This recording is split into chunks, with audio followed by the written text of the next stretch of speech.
दशहरे के ठीक अगले दिन पापाकुंशा एकादशी व्रत रखा जाता है। इस साल पापाकुंशा एकादशी व्रत 13 अक्टूबर 2024 रविवार को रखा जाएगा। मान्यता है कि एकादशी व्रत में विधि विधान से पूजन करने के बाद कथा को पढ़ना या सुनना चाहिए। कहते हैं कि कथा पढ़ने या सुनने के बाद ही व्रत का संपूर्ण व्रत फल व्रती को प्राप्त होता है। जाने पापाकुंशा एकादशी व्रत कथा व इसका महत्व। पापाकुंशा एकादशी व्रत कथा इस प्रकार की है। जय श्री विष्णु हरि। प्राचीन काल में विंध्य पर्वत पर क्रोधन नाम का एक बहेलिया रहता था। वह बहुत ही क्रूर था। उसका सारा जीवन हिंसा, लूटपाट और गलत संगति व पाप कर्म में निकल गया। जब उसका अंतिम समय आया तब यमराज के दूत बहेलिये को लेने आए और यमदूत ने बहेलिये से कहा कि कल तुम्हारे जीवन का आखिरी दिन है और कल हम तुम्हें लेने आएंगे। यह बात सुनकर बहेलिया बहुत भयभीत हो गया। उसे अपने किए हुए सारे पाप कर्म याद आने लगे।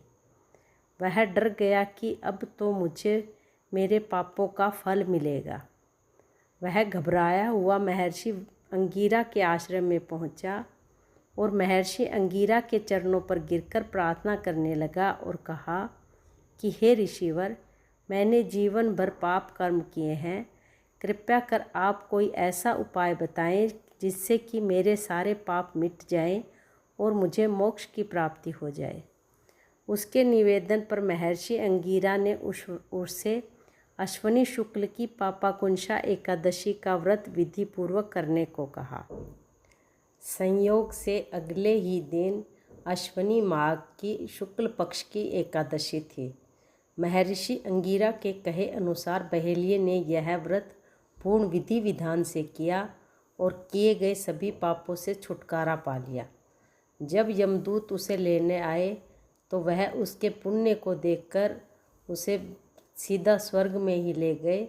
इस व्रत पूजन के बल से बहेलिया विष्णु लोक के लोक को गया।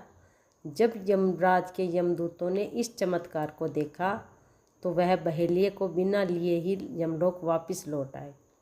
जय श्री विष्णु हरि। भगवान श्री कृष्ण के इस व्रत का महत्व कुंती नंदन धर्मराज युधिष्ठिर को बताया गया था। अश्विनी मास के शुक्ल पक्ष की एकादशी का नाम पापाकुंशा एकादशी है। इस व्रत के प्रभाव से पापों से मुक्ति मिलती है और व्रत करने वाला अक्षय पुण्य का भागी होता है।